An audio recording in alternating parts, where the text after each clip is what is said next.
Hey everybody, welcome to week 2. This week we're going to learn a little bit about research and operations, and we're going to write the operations section of the business plan. And so just want to walk you through the expectations of this week. First, you're going to start with this presentation, what you're watching. That's how you start. So, well, you'll see the overview and you'll see this presentation on there. Then you'll have a reading in the business plan, elements of a business plan document, which was introduced to you last week. And we're going to go over the operations section. So read through that ahead of time. And operations really is what it sounds like. It's all of the stuff you're going to need to know to be able to successfully operate your business.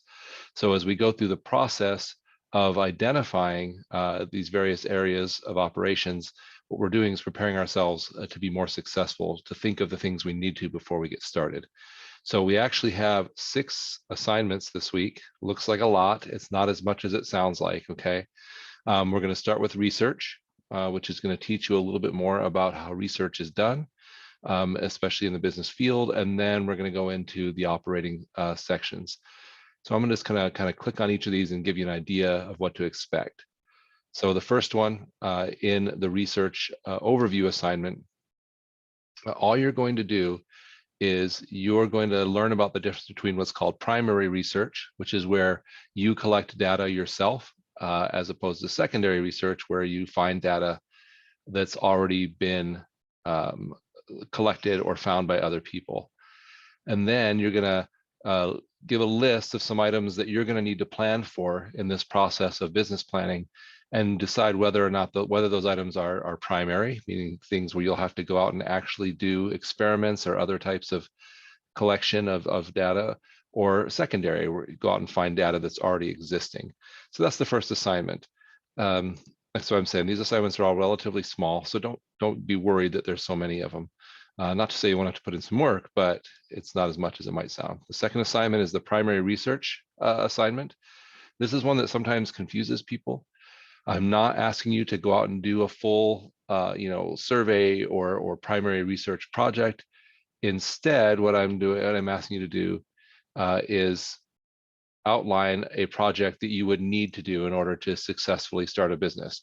So you're going to think about some information you might need to know, how you would collect that data, and then go through the process of sort of thinking it through. What's the hypothesis? And how will I test that hypothesis, and what challenges you foresee. So that's it. You don't actually have to go out and do the research. This is sort of building the framework if you were going to do it for real. And then finally, the third research assignment is a secondary research assignment, where you're actually going to do some secondary research. So again, you made that list in the first assignment of some secondary research you might need to know, you might need to do in order to find information you know. You're just going to go back and do it. So you're going to complete at least 3 items of secondary research that you identified and submit a brief summary of what you did. Again, this is not meant to take hours upon hours. It could be relatively quick things. I mean, as simple as if you were doing a pizza restaurant and you wanted to say, well, what is the cost of buying a pizza oven?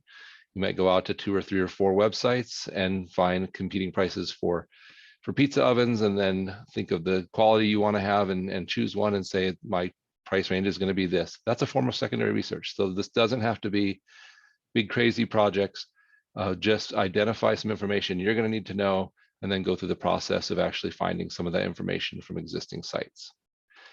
All right, once you finish that, you're done with the research portion and you're ready to start putting together the operations portion. So the first assignment is what's called a company description.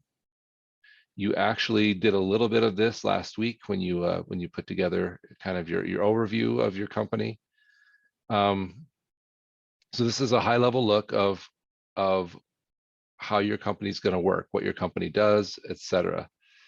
So just read through this, and then you're going to spell out a description of your company. So I won't read this to you. You can read it, but again, you're not getting way down into the detail. We'll do more of that later. Instead, this is looking at sort of broadly what are we going to need to make this business run, a description of what the company does and what you're going to need to do it.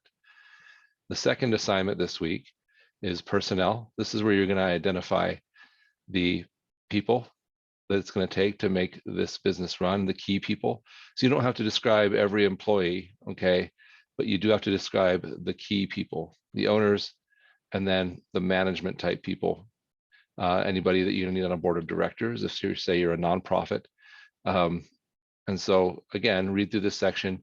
You're just identifying who the people are, the key players in your business, and what their roles will be, and often what their background is that makes them ready to do this. Again, remember, a business planning it's about planning and running your business, but there's also an element of outsiders like funders, lenders, reading it. And so if they know you have somebody with a lot of experience helping, or as an employee or as a on the board of directors, they're going to feel a lot more comfortable funding your business.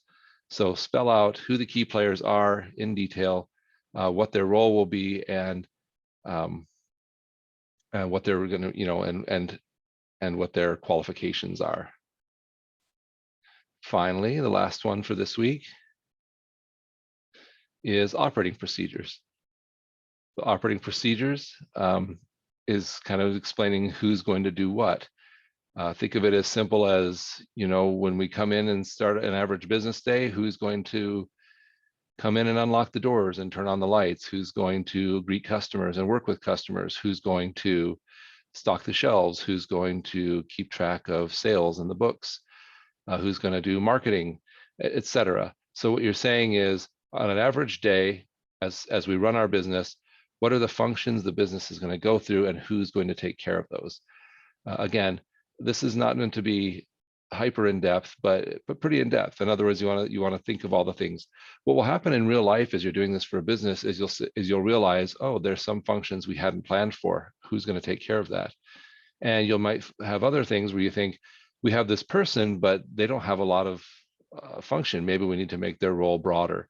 And so that's the intent of this section. So there you go. If you can complete those 6 items this week, you will be right on track to put together your business plan. And again, remember that this is a capstone course. So you're not supposed to be learning all of this stuff brand new. What you're doing is rolling together all of the learning you've done so far in your education, your business education, to put together these sections.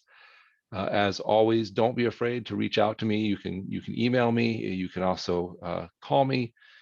We can meet together face to face or over Zoom or on the phone, whatever it takes to help you successfully get through this week and each of the weeks of this course.